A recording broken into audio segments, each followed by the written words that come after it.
राम राम जी। आत्म मंथन में आपका स्वागत है। अब मैं आपको राधा अष्टमी के बारे में बता देती हूँ। सबसे पहले तो बहुत कन्फ्यूजन है, वो 3 को है या 4 को है।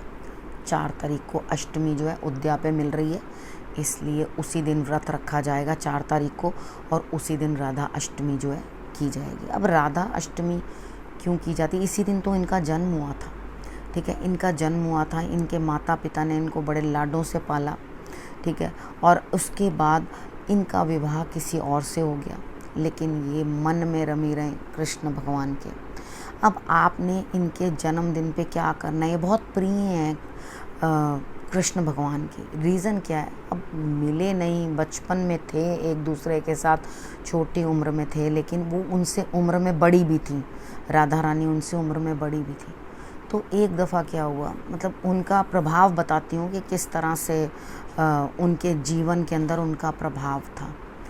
तो एक बार वो बहुत सर दर्द से परेशान थे, और सर दर्द से परेशान होकर कृष्ण भगवान, ठीक है, वो बहुत परेशान थे सर दर्द से, और उन्होंने कहा कि कोई मुझे अपने पैरों का जो है वो दे दे पानी, ठीक है, पैरों का जो है पानी दे दे तो उससे मुझे आराम होगा। नारद जी ने कहा कि वो कौन देगा, एक भगवान को कौन दे सकता है अपना पैरों का जो है धुला हुआ पानी, तो वो किस तरह से दे सकता है। अब वो गए रुक्मिणी के पास। नारद जी कहने लगे, प्रभु की तबीयत बहुत ख़राब है, तो आप एक काम करो कि आप अपने पैर जो है ना वो एक परात में डाल दो, तो वो जल मैं लेके चला जाता हूँ। अगर वो जल उन्होंने पिया तो उनका सर दर्द जो है वो ठीक हो जाएगा, ऐसा उन्होंने कहा। तो उन्होंने कहा, भैया मैं तो नहीं दे सकती, ये पाप मैं नहीं कमा सकती, तो ये काम मुझे मत कहो, मैं नहीं दे पाऊँगी। तो रुक्मिणी जी ने साफ इनकार कर दिया। अब उसके बाद वो राधा रानी के पास गए। उनको लगा कि कोई और तो कर नहीं पाएगा, राधा रानी के पास ही चलता हूँ। वो राधा रानी के पास गए। राधा रानी को जाके कहते हैं इस तरह से उनकी तबीयत काफ़ी ख़राब है, सर में काफ़ी ज़्यादा दर्द है, और उनका कहना है कि ये दर्द तभी जाएगा जब मुझे कोई पैरों का अपने धोआ हुआ पानी पिलाएगा। तो राधा रानी ने फटाफट परात ली, और परात लेके अपने पानी डाला और अपने पैर जो हैं उसके अंदर डबो दिए, और फटाफट पानी जो है दे दिया। उन्होंने पूछा कि आपने ये इतनी जल्दी से, नारद जी ने पूछा कि आपने पानी इतनी जल्दी से कैसे दे दिया? तो उन्होंने आगे से कहा कि कम से कम मुझे पाप लगेगा, मुझे मालूम है, लेकिन मैं वो पाप झेलने को तैयार हूँ, लेकिन मैं उनकी पीड़ा नहीं देख सकती, ठीक है ना। तो उन्होंने जब वो जल दिया, तो वो जल पीने के बाद ही उनको आराम आया। अब नारद जी को ज्ञात हुआ क्यों राधा रानी इतनी प्रिय है उनको, ठीक है, उनको क्यों इतनी ज़्यादा वो प्यार है राधा रानी से, जो वो अब लक्ष्मी माँ का स्वरूप है राधा रानी, ठीक है। तो यहाँ पर आपके पास राधा रानी है, तो उनका जन्मदिन मनाने के लिए राधे राधे ज़रूर कहना, क्योंकि राधे राधे का मतलब है राह दे, तो वो राह जाने की वो ही देती हैं, तभी आप आगे बढ़ पाओगे कृष्ण भगवान के पास, ठीक है, जा पाओगे, उन तक पहुँच पाओगे। राह दोगे, जब बोलोगे, खुद ही तो कह रहे हो राधा रानी को राह दे, तभी तो वो राह देंगी, तभी तो आप वहाँ तक पहुँचोगे, ठीक है ना। उसके बाद आपने राधे का नाम भी लेना है। अब कितने लोग हैं जिनके पास राधा की कोई न मूर्ति होगी, क्योंकि राधा कृष्ण की एक साथ पूजा आप कर सकते हैं, दोनों की एक युगलबंदी की, जो आपके पास पिक्चर हो, मूर्ति हो, कुछ भी हो, आप उनकी कलेक्टिवली पूजा कर सकते हो।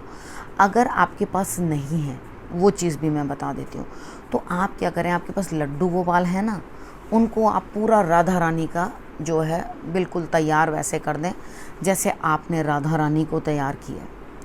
उसके साथ कृष्ण भगवान और राधा रानी दोनों एक हो जाएंगे, और उस चीज़ का जो फल आपको प्राप्त होगा ना, वो आप सोच भी नहीं सकते, कि आप अपने मन से कुछ बात बोलिए, आपकी वो ज़रूर पूर्ण होगी, ठीक है। तो राधा रानी से आपने क्या करना है, खीर मालपुए का भोग लगाना है, ठीक है, उनको ये खिलाना, और उसके बाद उनको अच्छे से जो है आपने पंचामृत से स्नान करना है। पंचामृत क्या होता है वो मैं बहुत बारी बता चुकी हूँ, ठीक है। पंचामृत से आपने उनको स्नान करवाना है, अच्छी तरह से करवा कर उसके बाद उनकी बॉडी के ऊपर आप चंदन लगा सकते हो, चंदन लगा के उसको फिर वॉश कर दो, ठीक है, वो फिर उतार लो। उतारने के बाद उसके बाद उनके चरणों में पायल आपके पास जो हैं, मैं उनकी बता रही हूँ, जब पायल नहीं है तो आप पुष्पों से, इत्र से उनको सजा सकते हो। ठीक है, जो भी चाहो वैसे मैं आपको बता देती हूँ। आप उनको अच्छे से तैयार करो लड्डू गोपाल को, और ये चीज़ बोलो कि आप राधा रानी हो। तो आप देखो आपके लड्डू गोपाल जो हैं वो भी एक अलग सी शक्ति, एक दिव्यता लिए हुए चमकते हुए दिखाई देंगे। ठीक है, अब आपने करना क्या है, आपको जो जो मैंने बताया, ठीक है, वो आपने कर लेना है। यानी कि आपने मालपुए और उसके बाद खीर, ये चीज़ें बनानी है और उसका भोग आपने लगवा देना है। ठीक है, अष्टमी वाले दिन नारियल का प्रयोग नहीं करते। आप मेरी पंचांग देख सकते हैं, उसमें हमेशा मेंशन होगा सब चीज़, आपको क्या खाना चाहिए क्या नहीं खाना चाहिए, वो सब चीज़ उसमें मेंशन होता है। हाँ, यूज़ कर सकते हैं, मतलब यूज़ करने का अर्थ होता है कि जैसे आपने रखा है माता रानी के आगे, आपने उनको भोग लगवाया है, आप अष्टमी समाप्त होने के बाद उसको खुद खा सकते हैं, लेकिन आप तब नहीं खा सकते। माँ को भोग लगवा सकते हैं, कोई प्रॉब्लम नहीं है उस चीज़ के अंदर, लेकिन आपने खुद नहीं खाना, क्योंकि संतति को परेशानी होती है, संतान को लेकर परेशानियाँ सामने आती हैं।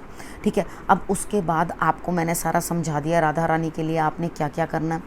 ठीक, अब उसी प्रकार से आप कर लेना। राधा अष्टमी की सबको बहुत बहुत बधाइयाँ। तब अगले विषय के साथ फिर से आपके पास आती हूँ, तब तक के लिए नमस्कार।